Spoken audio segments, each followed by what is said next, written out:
धरती पर पाया जाने वाला इकलौता पदार्थ जिसकी रासायनिक बनावट लगभग इंसान के खून की तरह है।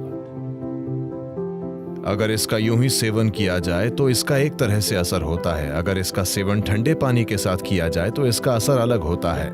खून की रासायनिक बनावट को संतुलित रखना और खून को शुद्ध रखना, ये चीजें जरूर होंगी। बच्चों की बौद्धिक क्षमताओं को बढ़ाने के लिए ये एक अद्भुत आहार है।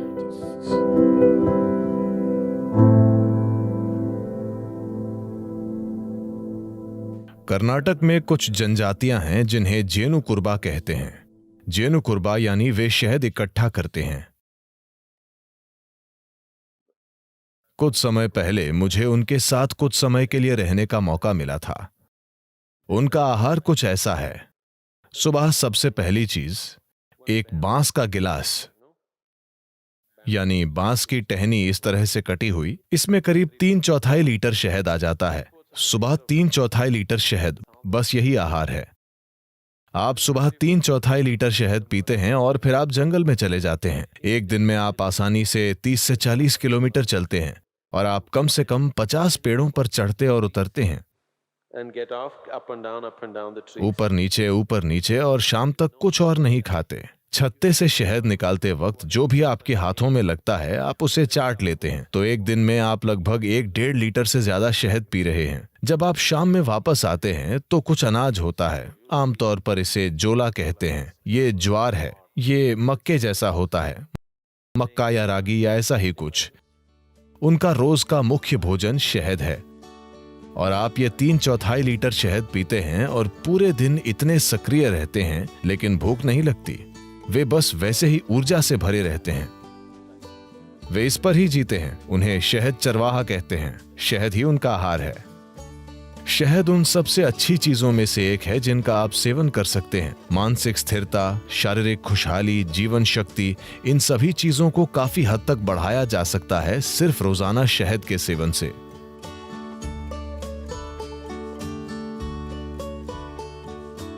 शहद इस धरती पर पाया जाने वाला इकलौता पदार्थ है जिसकी रासायनिक संरचना लगभग इंसान के खून की संरचना की तरह है। अगर आप कुछ चीजें बदल दें तो ये लगभग खून जैसा है। शहद का दैनिक सेवन आपके स्वास्थ्य के लिए बहुत कुछ कर सकता है, खासकर वो लोग जिन्हें अधिक बलगम की समस्या है। यह आपके दिल के लिए बहुत अच्छा है, आपके दिमाग के लिए अच्छा है, यह आपके मन को सतर्क रखता है और ये बहुत ऊर्जा देता है। तो हर दिन शहद का सेवन बहुत कुछ कर सकता है। खासकर अगर आपके बढ़ते बच्चे हैं तो उन्हें रोज शहद का सेवन करना चाहिए। ये उनकी बुद्धि और हर तरह के विकास के लिए बहुत कुछ करेगा। सफेद कद्दू भी। सफेद कद्दू और शहद दोनों चीजें एक साथ मिलकर बच्चों के लिए एक शानदार आहार हैं, उनकी बौद्धिक क्षमता को बढ़ाने के लिए।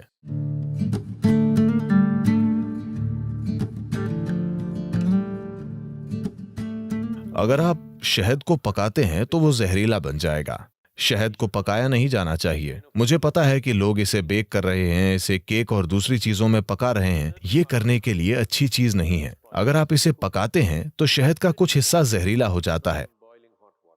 आपको इसे हल्के गर्म पानी में डालना चाहिए, उबलते गर्म पानी में नहीं। अगर आप इसे गर्म पानी में डालते हैं तो ये एक प्रकार का एंजाइम तैयार करता है जो शहद में एक खास तरह का बर्ताव करता है, जिससे इसमें शरीर से वजन हटाने की प्रवृत्ति आ जाती है। अगर आप इसे ठंडे पानी में डालते हैं तो ये एक अलग तरह से बर्ताव करता है और ये शरीर का वजन बढ़ा देता है। ऐसा नहीं है कि कुछ चम्मच शहद जो आप ले रहे हैं उससे आपके शरीर का वजन बढ़ रहा है।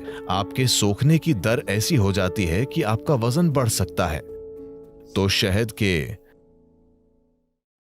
सिस्टम पर अलग अलग असर होते हैं। अगर इसका यूं ही सेवन किया जाए तो इसका एक तरह का असर होता है। अगर इसे ठंडे पानी के साथ लिया जाए तो इसका अलग असर होता है। अगर इसका सेवन गर्म पानी के साथ करें तो इसका अलग तरह का असर होता है। We want to consume it in warm water here because we want the system to open up. यहां हम इसका सेवन गर्म पानी के साथ करना चाहते हैं क्योंकि हम चाहते हैं कि सिस्टम खुल जाए। अगर आप सिर्फ सेहत बनाना चाहते हैं, जैसे अगर कोई एनीमिक महसूस कर रहा है, एनीमिया का मतलब है एक स्तर पर खून में लोहा कम हो गया है, मतलब आपकी ताकत कम हो गई है, ठीक है? आपके शरीर की मजबूती कम हो गई है, आप थकावट महसूस करेंगे बिना किसी कारण के थकावट, क्योंकि जब जरूरी लोहा नहीं होता है तो शरीर के हिस्सों तक ऑक्सीजन ले जाने की आपकी क्षमता कम होती है। इसका मतलब है कि आपका शरीर, आपका दिल, आपका मस्तिष्क सब कुछ कम स्तर पर काम करेगा क्योंकि आपके पास पर्याप्त ऑक्सीजन नहीं है। तो इसे ठीक करने के लिए एक आसान चीज ये है कि आप रोजाना गर्म पानी में थोड़ा सा शहद मिलाकर पिएं और आप देखेंगे कि धीरे धीरे आपकी आरबीसी की मात्रा बढ़ जाएगी। अगर खून में ऑक्सीजन ज्यादा है तो अचानक आपको ऊर्जा का विस्फोट महसूस होगा। अचानक सब कुछ सक्रिय है, शरीर की पुनर्जीवन प्रणाली बेहतर है, मृत कोशिकाएं जल्दी जल्दी बदल रही हैं। शरीर में आप जो आलस महसूस करते हैं वो काफी कम है, मन में आप जो आलस महसूस करते हैं वो काफी कम है। तो शहद का सेवन रक्त संचार प्रणाली में एक तरह का संतुलन लाएगा, जो योगाभ्यास करने वालों के लिए बहुत ज्यादा जरूरी है, क्योंकि आप कुछ तरीकों से शरीर को सीमाओं से आगे धकेल रहे हैं। तो खून की केमिस्ट्री को संतुलित रखना, खून को शुद्ध रखना, ये शहद के नियमित सेवन से निश्चित रूप से होगा, और जो योग अभ्यास करते हैं उनके लिए ये बहुत जरूरी है। और हल्दी से भी ऐसी ही चीजें होती हैं, ये खून को शुद्ध करती है और ये आपकी ऊर्जा में हल्की पारदर्शिता लाती है। हल्दी एक ऐसा पदार्थ है जो न केवल शरीर पर काम करता है, ये ऊर्जा प्रणाली पर भी काम करता है, और शहद भी ऐसा ही है। इसका प्रभाव आपकी ऊर्जा प्रणाली पर भी पड़ता है। शहद आपको अधिक जीवंत बनाता है। हल्दी एक तरह से आपको शांत करती है और आपको सहज रखती है। सुबह आप थोड़ा सा शहद, नीम और हल्दी लेते हैं, तो नीम और हल्दी का सेवन थोड़े से शहद वाले पानी के साथ, इसमें शहद बहुत कम होना चाहिए, थोड़े से शहद वाला पानी, इन सभी का साथ में सेवन करना सिस्टम को साफ करने का एक अच्छा तरीका है।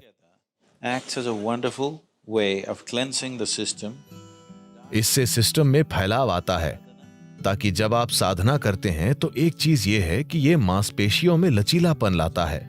दूसरी बात यह है कि मांसपेशियों में लचीलापन आने के परिणाम स्वरूप आप सिस्टम को धीरे धीरे एक अधिक शक्तिशाली संभावना में बदल सकते हैं। अगर आप एक नए स्तर का लचीलापन लाना चाहते हैं तो पहली चीज यह है कि सिस्टम से काफी सारा विषैलापन निकालना होगा। अगर आप सिर्फ पानी का आहार या शहद और पानी का आहार लें जो आपको पर्याप्त ऊर्जा देगा, अगर आप पहले से ही बहुत पतले नहीं हैं, अगर आप थोड़ा वजन कम कर सकते हैं, अगर आप शहद डालेंगे तो आपका वजन भी कम नहीं होगा। अगर आप पर्याप्त शहद लेंगे या आप चम्मच भरकर शहद लेंगे तो आपका वजन कम नहीं होगा।